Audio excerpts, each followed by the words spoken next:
Welcome back to EWTN News in Depth. I'm Montse Alvarado. As we celebrate Mother's Day weekend, we look at the state of motherhood in the church right now and the role mothers play in building the faith within the community.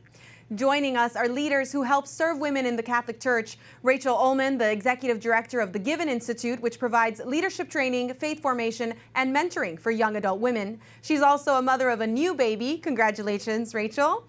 And we also welcome Janeth Chavez, the National Coordinator of Magnifica, which is an apostolate that reaches the Hispanic community for the organization ENDOW. Thank you both for joining us today. Thank you. Rachel, Pope St. John Paul II saw the challenges Catholic women were facing. You talk about this all the time. He coined that term feminine genius in his apostolic letter on the vocation and dignity of women, hoping to remind women of the unique nature of their gifts. How is this relevant today? It is so relevant today. I often talk about his work, and he speaks about the feminine genius having 4 characteristics: receptivity, generosity, sensitivity, and maternity. When I look around at the church and the world and see all of the challenges we're facing and the problems that we have, I think the magic recipe, the prescription that they need are those 4 things: receptivity, sensitivity, generosity, and maternity. Rachel, thank you for that. Janeth, riffing on that, do you encounter young women who believe they have a vocation in marriage, or are there religious vocations to spiritual motherhood too, all those kinds of motherhood? Yes, Rachel, I believe there is a lack of information when it comes to vocation and state of life, especially the way it's communicated to women nowadays. But there is also an invitation for us to bring spiritual motherhood as a normal conversation to have and explain to young women what it is to be a spiritual mother. Can you tell us more about that? Yes, of course. All women are called to be spiritual mothers, and it is through our feminine genius that we can express this, whether it's through biological motherhood or spiritual motherhood. All women are called to pray for others, to teach others, and to accompany others, whether it's our own children, someone else's children, or society in general. Rachel, let's expand on that. Without mothers, we have no future as a people or as a faith tradition. You know that. What do we need to do to encourage this motherhood? Yeah, I think about St. Edith Stein, and she famously said, the world doesn't need what women have, it needs what women are. And a lot of the times we hear the world telling women they can have it all. What are the things that you can do, your accomplishments? And at Given, and what I like to say to women is that the world needs who you are. It needs your feminine genius, what you embody simply by the fact of being a woman, which is what Pope St. John Paul II would say all the time. Thank you for the simple fact of being a woman. So that's exactly what we encourage women to do, is to tap into who they were designed to be at that moment of conception as a woman, that great gift of spiritual maternity that we all have, which ultimately is a gift of self. You know, when you're a mom, you know that maternity doesn't end even when your child goes to bed or when they go off to school. You're always thinking about your kids. You're always thinking about their needs, and it's 24/7. So it's 24/7, and it's not exclusive to moms like you both who have children at home. Rachel, you first, and then Janeth, tell me a little more about that.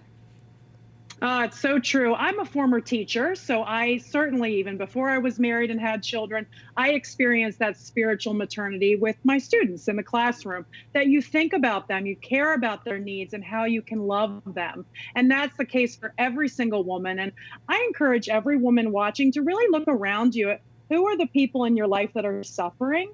Who are those around you that need that special care and attentiveness, those gifts of nurturing, hospitality, and to really dive into that over this Mother's Day weekend? What can you do to serve others and to love on them? Janeth, what would you add? Well, I am blessed to share that I am both a biological mother and a spiritual mother. I have a daughter who's getting ready to go to college. I am a single parent. And by the grace of God, it was through my motherhood that I had a conversion and began practicing my faith. And in the way that I practice my spiritual motherhood specifically is that I've committed to pray daily for a specific priest within my diocese. There's an apostolate here that I pray a rosary for a priest in particular every day and just accompany him through his journey in the priesthood. Tell us a little bit more about the church as mother. We hear that all the time. The church is a mother. What does that mean? Well, it means especially we have to look at our Blessed Mother, who is the woman who started the story of salvation. She nurtures us. She accompanies us spiritually. We are her adoptive children. So we as women are called to model who she is, look at her feminine genius as the ultimate expression, and just ask her to intercede for us and guide us through this journey as we continue to discover who we are as women and how we can help others, how we can mother others in their journey of faith. And women need that intercession now more than ever. Rachel, what are the greatest challenges the women you mentor are facing? Are they reluctant to become mothers? Absolutely. The world is giving a very different message than what our church gives. And I think that all women need to know that motherhood is leadership.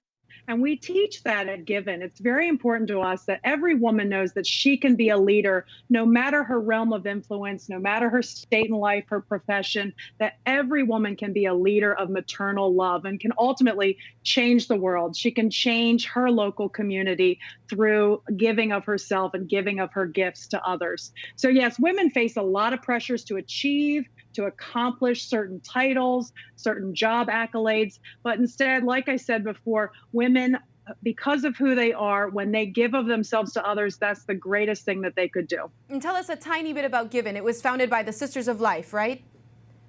Yes, and many other religious sister communities. So shout out to all of the consecrated women out there who are spiritual mothers to me and to so many of us. Given was founded by CMSWR, which is the collaborative of consecrated women across the United States. And we are born from their spirit of life-giving, nurturing to the church and to the world. And ultimately, we mentor young adult women ages 21 to 30 that come together for a forum in Washington, D.C. for leadership training, faith formation, and dedicated mentoring. And those women are paired with an established woman leader, either lay or a consecrated woman. And Janeth is one of our mentors as well. So we are so excited for the forum this summer and the opportunity for these young women to have a spiritual mother that accompanies them in their professional, personal, and spiritual development. Janeth, back to the question about challenges to motherhood and whether women feel like they can be mothers. Is this the same for you as you minister to women in the Hispanic community? Yeah, the one thing that I emphasize all the time is that in order for us to truly express our motherhood, we have to be in relationship with the Lord, because the Lord is the healer of our femininity. He invites us to discover who we are as women. And it is through this relationship that he shows us and walks with us. And in this healing our femininity, we are able to be confident in who we are as women and what we're created to be. And therefore, we can heal all the lies that the world has planted in our hearts throughout generations that we need to compete or compare, because we don't, because we're unique, we're unrepeatable, and we are to show this example to others by the way we live our life. But this can only be accomplished through relationship with the Lord. Really quick before we wrap up, tell me a little bit about Endow and Magnifica. Yeah, of course. Magnifica and Endow, our mission is to educate on the dignity and nature of women through study guides. We accompany women in their journey of faith through intellectual formation and intentional community. That's wonderful. Thank you, ladies, for being Catholic women leaders and for sharing your gift of spiritual motherhood with us.